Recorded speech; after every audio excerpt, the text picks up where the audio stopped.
Hello guys, and welcome back to yet another tutorial. I am Observer, and today we're going to talk about roofs. I essentially troll the forums and see what people are asking about, and when I find something interesting there that seems to come up a lot, I go and experiment with it and try to show you how I did it. I've found two different ways of doing these roofs, but it's not roofs per se, it's more specifically the wizard hat shape, or even more specifically a concave cone. Let's head up and have a look.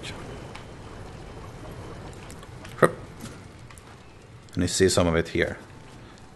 So what we're going for is essentially this shape, and I'll teach you how to do it now, and I'll do it as short as I can because I tried to record this tutorial before and it became way too long, so we're doing it again very fast.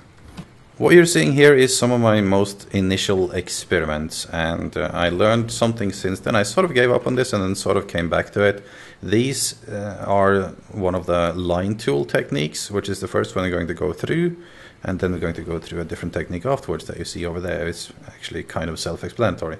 Before we do this, there's one very, very important trick that I want to show you.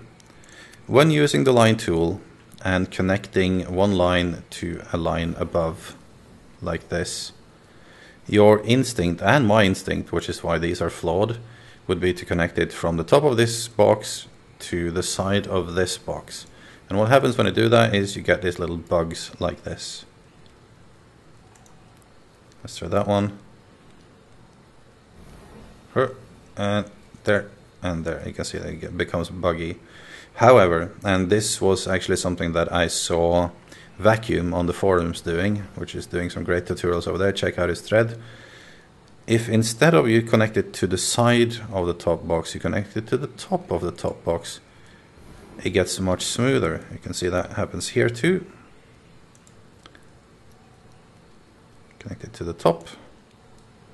And it doesn't get these little bulks here. It actually gets a much thinner line, or a much thicker line, I mean.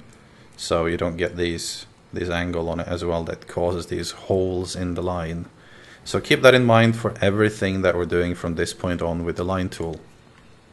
This is how you would do a normal, just a round roof. Just a very simple eye-measured circle. Sort of eye-measured, you have big blocks. And your line tool, I made it with blocks this time so that it would be easier for me to just measure, like the size of this box is here.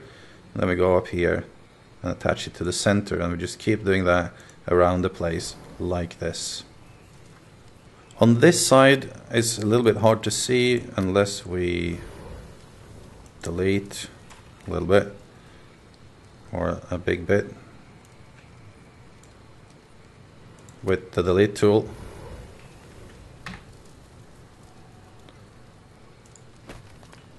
You can see I used a much larger or fatter block, basically. Essentially what I've done is I've used something along this size instead of the correct size, which is this.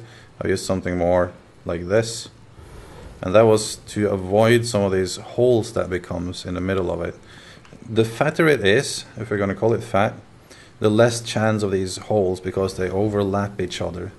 So I put it there, for example, and to the center. It's going to be much less holes when you smoothen it. Problem with that technique is you get these little angles at the end here, and there is a workaround for that. I'm not using that in the way I ended up building it, but you can do it, and we're coming back to this. Is basically you can use these here to make sure that you sort of round it off, and then when you smooth it, this will look much better than it would without. As you can see on the smoothed version, which is here, it has all these holes in it. And that is because of the exact same thing we were just talking about, that these little things, when you haven't smoothed it, yeah, it actually doesn't look so bad. But if you see these little things, and this all comes down to actually how voxels work at all. Like you see this little part here, for example.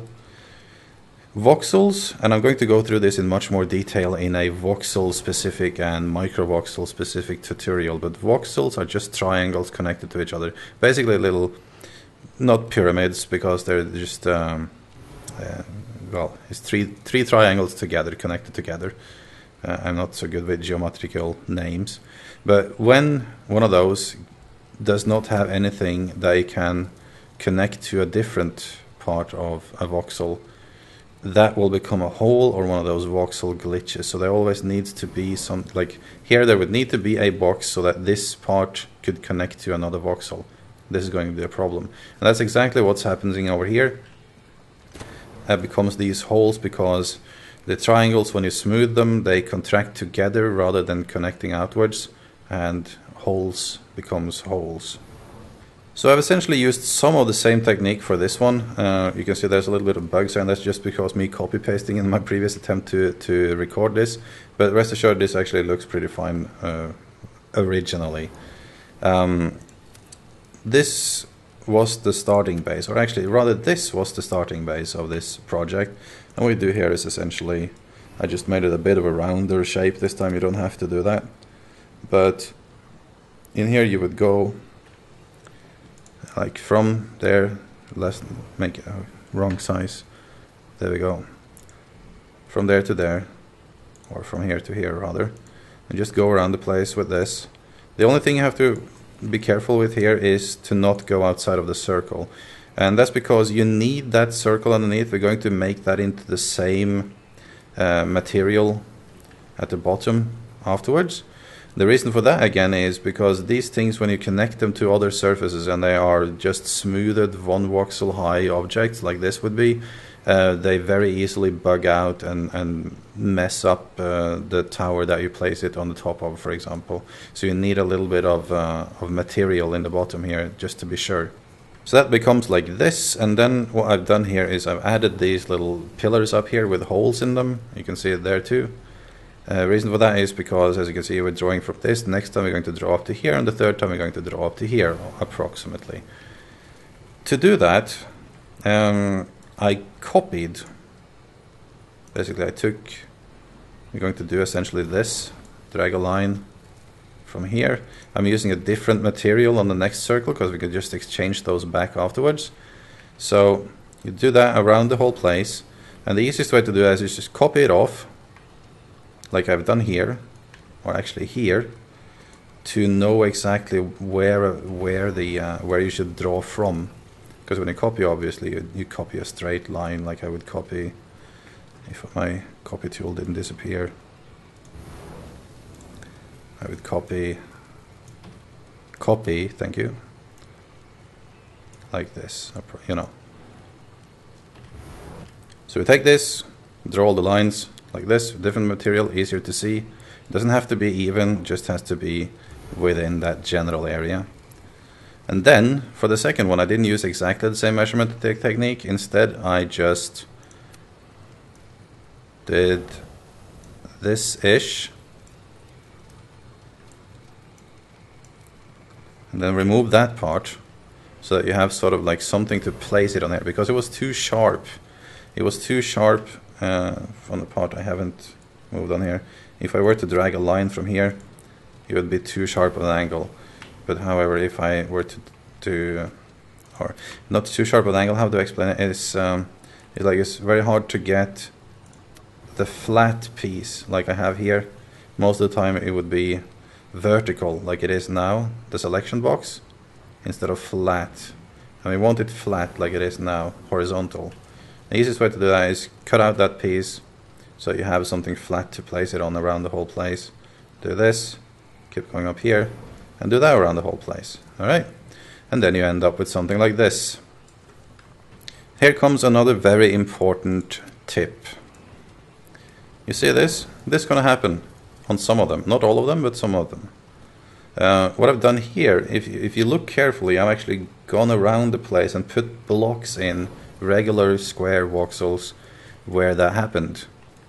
So if you do this, go there, go there, go there. Those were the places that had nothing to connect to. Actually, that might happen there too, so we put one there. When you smooth it, it's going to look okay. You just need to make sure, like I was talking about before, that it always has something to connect to. There can't be those sharp like edges that pops out. It has to connect to something somehow. Otherwise you get those holes and the bugs. We're going to copy this part, but one more tip that I failed on a couple of times. Make sure that when you select this piece, because you're going to glue that on top of that one over there. So make sure that when you select this piece, you only select what you need for example, if you were to do this and select it, then when you pasted it on top of something, air counts as a material, so you would actually be pasting a hole into the thing underneath it. So only copy the thing that you need. So you go over here, Control V, we have our selected part of the tower. The easiest way to align this is because you still have like a 4 square voxel piece on the top.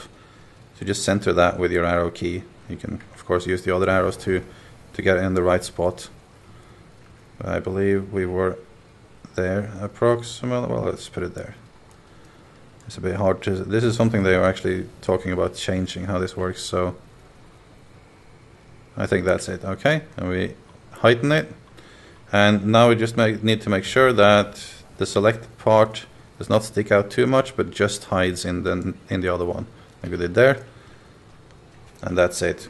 Now the last thing you want to do here is you want to go around here and make sure that nothing has those, like that all of these things are connected to each other. And it seems to be almost all of them, maybe not here. It seems to be connected fine. Here's a little thing that's going to that's going to work. Here's going to be an issue. I'll put that there. Then you can just put the same material on everything. Oh, here's something. Here's one. See this? No, that's connected. It's fine. Alright. There's a couple of things here, bugs, because of my previous copy pasting, that we can't do anything about that now, but you know it for later. So we select the whole thing. One voxel buffer zone around the whole place, like we always do when we're smoothing things.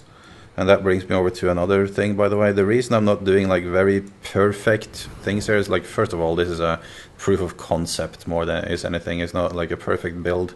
The other thing is they're going to be changing the smoothing tool, so I don't want to put too much effort into it. Thirdly, I didn't want to remove all of these because I'm running out of space, and I didn't want to remove all of these examples. It's just too much of a hassle.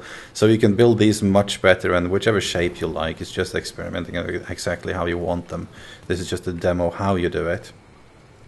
So there we go, and now we just alt click on the material we want and we paint it. Oh, damn it.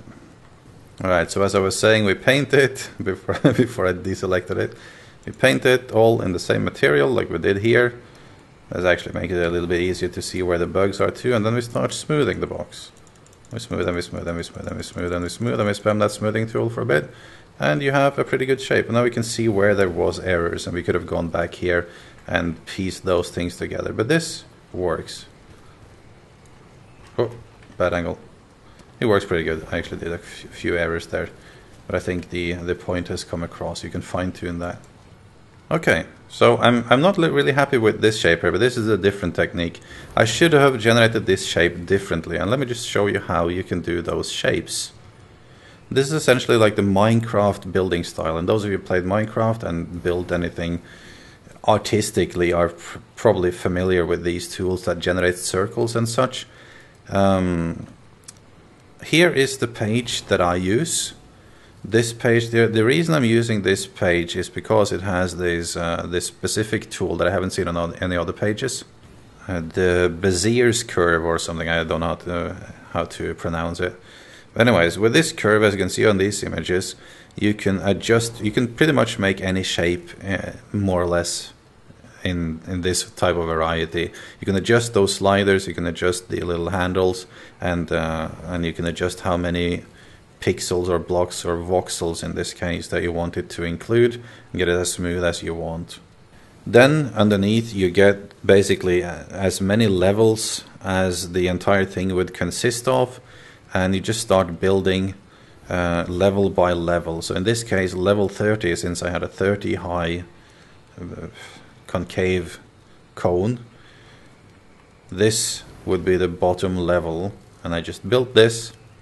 And then I would build, actually I prefer to build then the next level next to it, like I've done here, although this is not actually the next one. But I would build a quarter of the level, I would copy it, paste it, rotate it, place it, rotate it, place it, rotate it, place it, copy the whole thing, We have visitors. Copy it. And then, obviously this is not the right one, but you would go and align it with the arrows, with the scrolling the arrows, whichever direction you need, and place. And then you just build the whole pyramid like that. So it takes a bit of work, but this will always become a perfect result opposed to the with the line tool version. So that's actually quite simple, and in order to keep this video as short as possible, this is what happens when you smooth it. Like we did before, you just apply the material you want on it, and that's the result. Obviously I misaligned that a bit when placing it on top of the tower, but this is what it would look like. And here again, in this version, you can see I only have one voxel at the bottom, so I actually had to afterwards add a couple of inner layers, like I've done here, underneath it, just to make it thicker and build it up so it's 2 voxels high underneath. I basically made another circle under here. That's just because when you connect these 1 voxel thin ones, it will create gaps between this tower and this tower, since they're both smoother and the voxels don't really connect that well. So make sure that you have a little bit of extra, like an extra layer or 2 of this size on the bottom. And that's it. That concludes my little walkthrough of how to do these. I will for sure do more complex ones later, and the other roofs, and an explanation of how voxels work and how microvoxels works. That's coming up in the next videos. So stay tuned. I'll see you later. Take care.